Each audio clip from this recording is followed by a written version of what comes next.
In 2003 in Carker City, a journalist, Kate Miller, 1, reports about James Earl Cash, Stephen Wilfong, 1, a death row inmate who has been recently executed by lethal injection.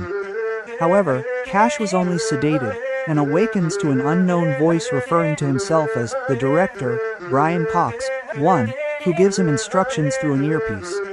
The director promises Cash his freedom, but only if he kills hunters, gang members sent to hunt him, in special areas around Carker City filmed by CCTV.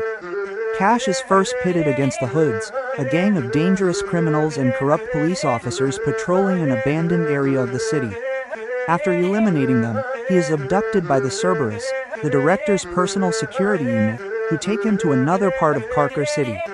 While the director monitors his actions, Cash is forced to kill more criminals across various abandoned locations, encountering a skinhead gang called the Skins, a sadistic paramilitary group called the War Dogs, an outlaw gang called the Innocents, consisting of the mostly Hispanic occultist Scullies and the Babyfaces consisting of pedophiles and mentally challenged murderers, and a group of former asylum inmates called the Smileys.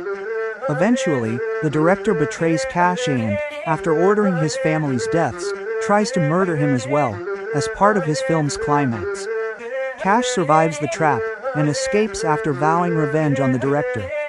The remaining War Dogs, led by the director's right-hand man Ramirez, Chris McKinney, 1, are sent to recapture Cash, and they manage to trap him in a game of cat and mouse.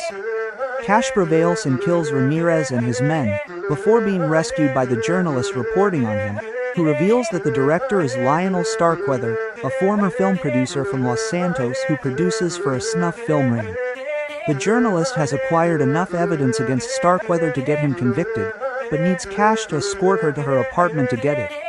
Meanwhile, Starkweather blackmails corrupt police chief Gary Schaefer into sending his men to kill Cash and the journalist, but the two manage to avoid them. After retrieving the evidence, Cash tells the journalist to leave the city with it while he goes after Starkweather. Pursued by the police and SWAT throughout the subway and the streets, Cash is eventually cornered in a train yard and almost summarily executed. He is saved by the Cerberus, who kill the SWAT officers and take Cash to Starkweather's mansion so that they can execute him themselves. The Cerberus are distracted when Pigsy, Hunter plotting, 1, breaks free. Pigsy is a chainsaw-wielding maniac who Starkweather has kept chained up in the attic of the mansion. Cash escapes and confronts Pigsy in the mansion's upper levels. Unable to fight him directly,